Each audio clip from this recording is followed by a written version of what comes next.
Good evening and welcome to Healthline. I'm Suzanne Whatley. Good evening, and I am Gregory Zarian. Okay, summer is winding down. Did you have a good vacation? I've had a great summer and an excellent vacation, and I'm wearing my little butterfly jacket here in celebration of all the flowers that I've smelled on my road trip. And I'm wearing white because you know what? White after Labor Day, not so much, but I'm kicking and screaming because I'm not ready to go back to school, even though I don't go to school. So I'm supporting you that have to go back to school. Are you ready? Are you ready to pack up the book bags? Well, it's also fun because you get to buy new clothes, but are you ready to also get vaccinated? Do you know what that means? It's a new law, in fact, that children who are going into 7th through 12th grade must be able to show proof that they have received a booster shot for pertussis, which is the fancy name for whooping cough, which is a really dreadful disease that you don't want to get. Which I used to think was a bird flying into a window, but it's not. Joining us to share with you what whooping cough is, or whooping cough, is Dr. Manuel Momjin. He's on staff at Glendale Adventist Medical Center, and he's also in family practice here in Glendale. Welcome, doctor. Hi, welcome. Thank you. Thank you. What is whooping cough? Whooping cough. Whooping cough is a upper respiratory tract infection that's caused by a bacterium called pertussis. It is kind of unique in that it does something different than other bacteria. It actually it really grabs onto some of the little lining of the respiratory tract, and it secretes toxins that cause swelling and inflammation, and this can really make a big mess out of everything because what happens is clinically you have really violent, very pronounced cough that so really aggressive to the point of something that actually hurts. Yeah, it definitely could hurt. Usually the cough goes on and on and on, and at some point you stop after all the air has been exhaled out of your lungs, and that's when there's a characteristic sound called the whooping, the whoop sound that comes in, and that's where the name comes from, the whooping cough name. What's interesting about this bacteria is that it affects everybody, but it's really causes severe illness in babies, infants, and so it's pretty dangerous, and it's something that's completely preventable with vaccination. And another thing that's interesting about this cough is that it can last up to 3 months sometimes, and during that whole time when you're coughing, you're contagious. Well, that's actually, we want to get to how to not spread it. When we come back, we're going to share with you some great solutions as to how not to pass on the whooping cough, and also spend a little more time talking about the signs and symptoms. Don't go away. Hi, are you a member of Facebook? You know, I am, because I like to know all that my friends and family are doing. Wait, did you know that Healthline has its very own Facebook page? All you got to do is go to Facebook, type in Healthline, find us, click like, and become part of the conversation about health, lifestyle, and the community. We post links, health tips, suggestions from you, the community, about what you do to lose weight, de-stress, have a happy, healthy lifestyle. Okay, once again, all you gotta do is go to Facebook, type in Healthline, and become part of the conversation. Hold on. Okay, somebody just posted that if you drink an 8-ounce glass of warm water with lemon, it starts to invigorate your metabolism, along with jumping up and down for 60 seconds first thing in the morning. Okay, you know what? I've got to pass this on. Become part of the Healthline conversation. We will see you on Facebook. At Glendale Adventist Medical Center, our heart specialists understand you have questions about the health of your heart. At Glendale Adventist, they fixed my daddy's heart. At Glendale Adventist, they fixed my heart. We offer the latest cardiac services and technologies. Do you know your heart health? We are Glendale Adventist Medical Center, healthcare at a higher level. Welcome back to Healthline. Tonight we are talking about pertussis, which is also known as whooping cough. We're joined by Dr. Manuel Momjin. Dr. Momjin, you made a comment. You shared with us that coughing, extreme coughing, is one of the signs and symptoms. Is there anything else? Sure.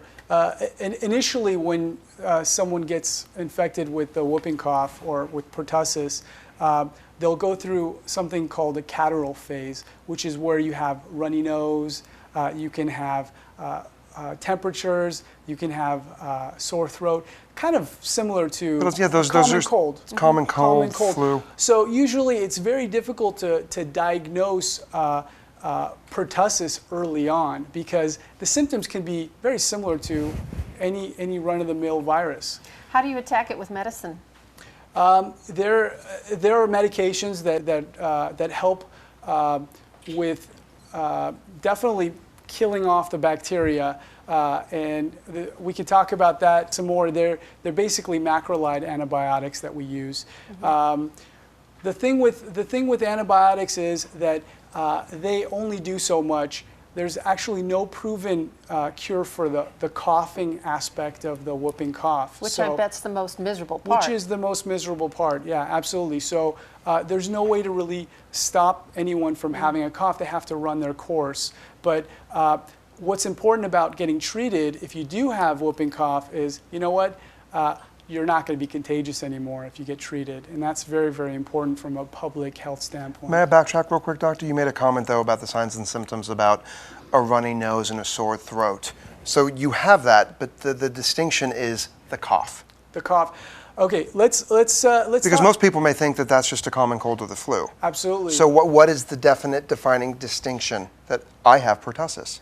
So here's the situation: is that most of the time, the people that get infected with pertussis, they're not going to have the whooping cough. They're probably never going to make any noises when they inhale or exhale. They're gonna usually have normal cold-like symptoms.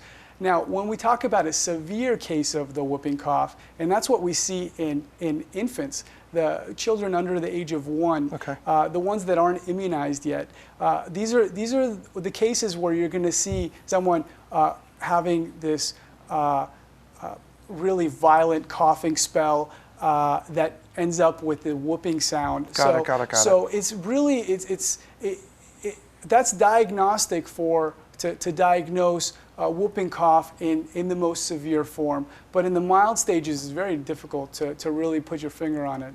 So even for the students that are coming back to junior high and high school, if they feel any of these symptoms, there's a possibility that it could be. Not guaranteed, but could be. Absolutely. And so then the doctor will just say it could be this or it could be that. Absolutely. Okay, great. Now, we're going to be having a guest from the Glendale Unified School District on the show to talk a little bit more about this new state requirement for the 7th through 12th graders that they have to show proof of this booster immunization. But if maybe you can summarize for our audience, why are we talking about this? What is putting whooping cough back in the news after it, seemed to not be a problem for so many years? And also adults are worried about it. I'm actually going to get vaccinated on the show, so I'm a little bit worried about it. Sure. Well, definitely we've been hearing more about it, and now the school district wants us to get the shots before these 7th through 12th graders go to school. And the reason for this is because even with vaccinations in early childhood, we all get vaccinated with the whooping cough vaccine, a 5-course series before the age of 6. Okay. How long has that been going on, Doctor? This has been going on for about 40 or 50 years now. So even with those vaccinations, we're seeing that there's still cases or epidemics occurring in local populations. For example, in the year of 2010, California saw a record 9,000 cases of whooping cough reported, and that's not talking about the unreported cases. A friend of mine had it. Wow. Your friend of... and he's an adult. He's a 9,000. 9,000 cases. Within those 9,000 cases, we had 10 infants that died. Oh. So that's how we get on the map with pertussis. And to tell you how significant this is that before this, the last time anything like that had occurred, where there were so many cases reported, was 65 years ago. Wow, that just means washing your hands and covering your mouth when you sneeze, everybody. Come back and we will tell you about this new regulation, how it concerns the Glendale Unified School District specifically and school districts throughout the state of California here on Healthline.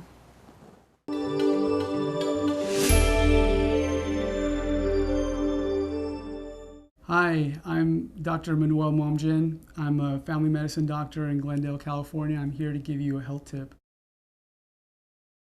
I think everyone should get the whooping cough vaccine as soon as possible, really. Basically, the vaccine is the only really way to prevent whooping cough and will really save you months of tortuous cough. It's very important to get the whooping cough vaccine because it's the only way to prevent the spread of pertussis in the community. Babies and infants are depending on you getting your vaccinations so we can prevent the spread and prevent infant mortality from pertussis. Welcome back to Healthline. Tonight we are talking about whooping cough, also known as pertussis. And this poster is going up around local schools. New rule, shots before school, because 7th through 12th graders have to be able to show proof when they show up on the first day of school that they have had the pertussis or Tdap booster. Tdap includes pertussis or whooping cough, as well as prevention of other diseases, and we're going to be talking about that further with Dr. Manuel Momjian, a family practitioner here in Glendale. And we're also welcoming Kathy Trosian. She is the Assistant Superintendent for Educational Services at Glendale Unified School District. Welcome, Kathy. Thank you. Thank you. It's nice to be here. Great Now, to have you here. Pertussis comes with some friends along with, with it in the booster shot. What else is in that shot? The Tdap vaccine is tetanus, diphtheria, and pertussis, and so it's a booster cocktail from what we had when we were all kids. Okay.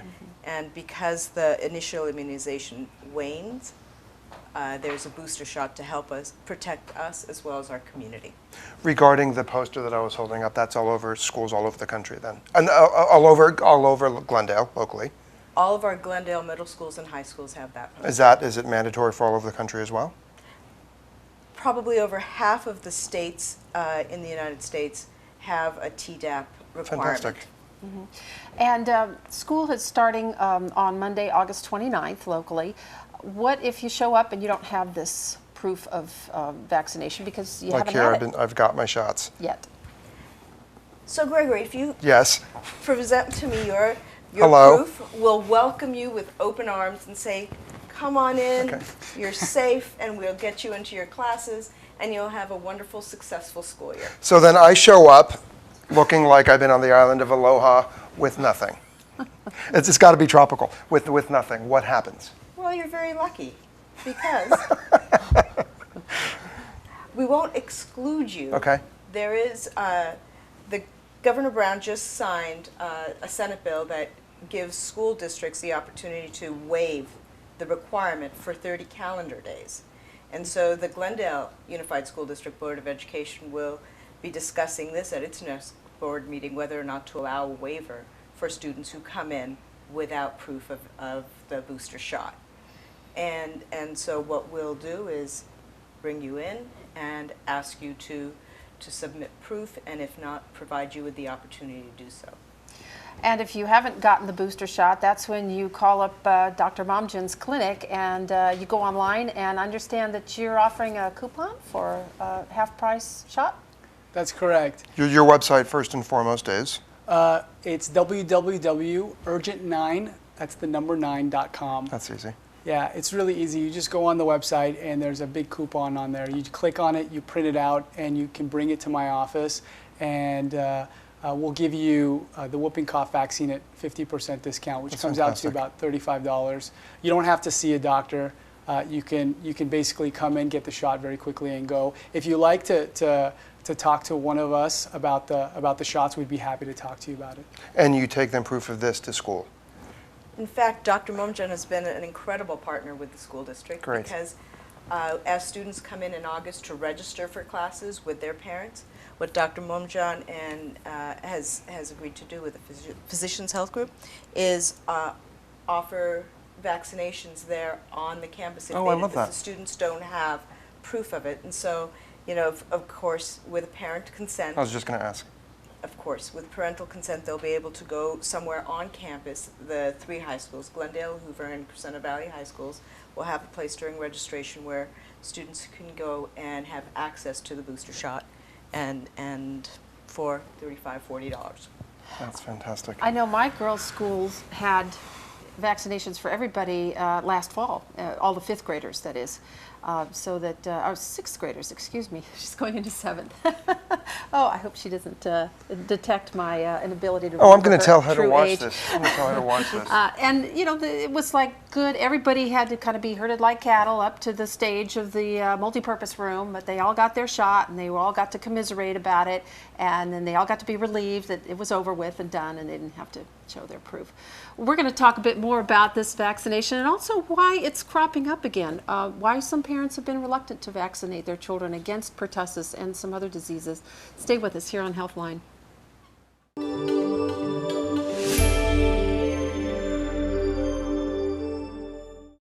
Hi, I'm Dr. Kathy Tarosian, Assistant Superintendent of Education with Glendale Unified School District, here to give you a health tip. There's a new rule to come into schools, and that is a new shot for schools. It is a booster vaccination called the Tdap. It helps immunize against pertussis, the whooping cough, tetanus, as well as diphtheria. And because that immunization wanes from the time we were children to where we are now, there's a new rule that says you need to get that booster shot. When you come in to register for schools for the 2011-12 school year, you'll be asked for proof of vaccination and proof of Tdap. Make sure you bring that with you when you come in to register for school, and make sure that you are safe and ready to start a healthy, successful 2011-12 school year. Back here on Healthline, we're talking about a really icky disease that can be prevented through a booster vaccine of Tdap, which includes the pertussis vaccine. And you are holding up a poster that Kathy has been all over schools on covering your cough. And it's also in the walls of Glendale Adventist Medical Center. You want to both of us, do you want to share with us what this is? Last year we had a pandemic, the H1N1, where we were concerned about students spreading germs and getting the swine flu. Swine flu. And one very simple, easy way to help educate students is to help them use more hygienic practices. Covering your cough, doing the Dracula cough. Into the inside of the elbow. Into the cape, yeah. The Dracula cough, as well as making sure you wash your hands regularly. For as long as you sing happy birthday. Exactly. And you know, you could be like me and sing it out loud. Just thought I'd say. So if you get pertussis, other than not coughing on people, what else should you do, Dr. Momjian? If you get pertussis, if you actually have the disease, should definitely check in with your doctor. That would, number one, you need to figure out what's going on if you're having a cough. That's the first thing. You need to get a diagnosis. Clinically, you can diagnose pertussis mainly by having someone that comes in with a cough that lasts more than 2 or 3 weeks. You start wondering whether there's pertussis, and there are antibodies that we can draw through the blood to see if you do have a definitive diagnosis of pertussis. So once there is a diagnosis, then you need to be treated, and believe it or not, probably your family members need to be treated so that they prevent getting it from you, because it's very, very contagious. And no kissing babies either. No kissing, because that would just, passing on would be icky. What are other ways to prevent, if you have it, from giving it to someone else, or a student giving it to other student members? Okay, so we talked about, number one, if you have pertussis, you need to get treated, because a treatment is the best way to prevent the spread. Other than that, just use common sense. Wash your hands, cover your mouth when you're coughing or sneezing. Don't share a cup with anyone. Can I also add in too, though? A lot of people are so offended to not shake hands. It's okay, I believe, to just go, hey, how are you? You know what? What I do is if I don't feel healthy, I'll say, I'm fighting a cold. Mm-hmm. It's safe for me, it's safe for you, and I'm not going to give the gift that keeps on giving. Pertussis. Dr. Momjian, can you explain why some parents have been averse to letting their kids get vaccinated, not just against pertussis, but against a host of other diseases in recent years? Yeah, that's a great question. I mean, a lot of parents come and ask us that question. Right now, there's multiple different scares about vaccines, which are kind of there's no real medical evidence that shows that any of that is true. There's a preservative called thimerosal, which is has mercury in it, that has been associated with all kinds of neurologic problems, so including autism and all kinds of stuff. But let me say, it hasn't been associated with those things. It can cause them in high doses, but they're not sure whether vaccines can really the amount that's used in a vaccine can actually cause any neurologic things. There's been no proof of that. Actually, the CDC and the FDA pulled off all the thimerosal out of most of immunizations. So the only immunization that has thimerosal in it still is the flu shot. But other than that, most of them don't use that preservative anymore. And there is nothing that shows in fact. Yeah. Up next, we are going to get our booster shot, so stay tuned here to Healthline. Hey everyone, I am here at Hoover High School in Glendale, and I am so excited to come back to school, but to come back to school I have to get a shot. Things have changed so much, but for the better. Let's find out why. Hey everyone, we decided to leave studio and come to Hoover High School, where clinic just let out. Yesterday was Glendale High, today we're at Hoover, and I'm joined out of studio with Dr. Kathy Trojan and Dr. Momjian. How's it going? Oh, it's going fantastic.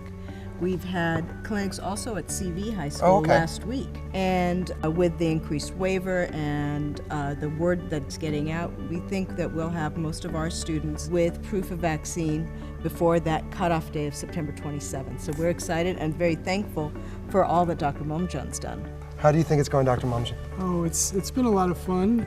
We're here basically for 3 days out of the last 2 weeks, immunizing kids. They've been coming in throughout the day, and I think it's been very smooth. Everything's gone great. We haven't had any complications. And for the students that don't have the vaccine, they know that they have the 30-day grace period. They also know that if they come in, as we learned in studio, that they need to have a letter from the family if it's against anything they believe in. Correct, and that September 27th is our cutoff day. We have 30 calendar days from the first day of school, and that brings us to September 27th. I loved how direct you were. I felt like I was sitting here with Mom. Once again, thank you for all you do. I'm going to probably see you back in studio, so could you please go and save lives? You get ready for the school year, and I think I'm going to try out for track again. We'll see you in studio. Here on Healthline, you are about to see Greg Rezarian get his booster shot of pertussis, just like all the incoming 7th through 12th graders should be doing. He doesn't have to show proof, but you do if you're one of those kids. There goes the shot. You didn't even flinch. He's holding it inside. Dr. Momjian did such a great It's awesome, thank you, doctor. So that, it's as easy as this. It's easy as that, exactly. Okay, I didn't even feel it, so thank you. You're welcome. Tell us, Kathy Trojan with Glendale Unified, what should kids do or what does the district, I should say, do if a child shows up at school with the whooping cough? Great question. Well, we send them home.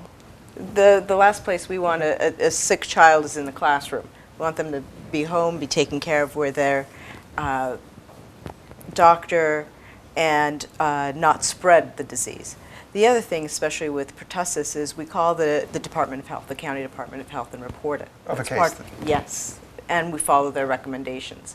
Typically, we will also, and their recommendation is typically to inform parents of the group in which the child is. So whether it's a class, a group, the athletic group, whatever it is, we will inform all the parents to say, there's been a reported case. If your child has a compromised immune system, you may want to check your doctor, you may want to watch for symptoms. And we'll make personal calls when we know that either a staff member or a student actually does have a compromised immune system, to make sure that we can actually just dialogue and provide information. Great, And thank you. overseas travel, parents have to be careful of this because I know in my daughter's school district there was a kid who went to Switzerland, came back and infected half a dozen other kids with the whooping cough. So this sort of thing can be spread through kids traveling overseas. Real quickly, Kathy, are there cases where people do not have to get the vaccine in regards to maybe culture or religion? So do they get excused? Sure, there are two areas through which the students can be excluded from or waived from the requirement. The one is some sort of affidavit from the parents saying that they don't believe in receiving the shot of any kind. Okay. And the second is from a doctor saying that the student should not receive because there's some other health condition.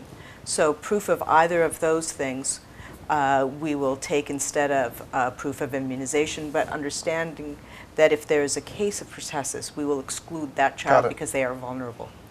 Real quick, Dr. Momjian, true or false, you can get a disease after receiving a vaccination for it? True. True or false, you have to stay away from somebody that's been vaccinated for 24 hours? False. And you can only get vaccinations at the doctor's office? That's false. I think we've just We proved that right just here. saw that. And doctor, where can people find you one more time? My office is, it's called Urgent 9, Urgent Care Center, and we're on Brand, on the cross street is Brand in Glen Oaks. And the website? Urgent9.com. Fantastic. Dr. Momjian, Kathy Trosian, thank you so much for being on Healthline tonight.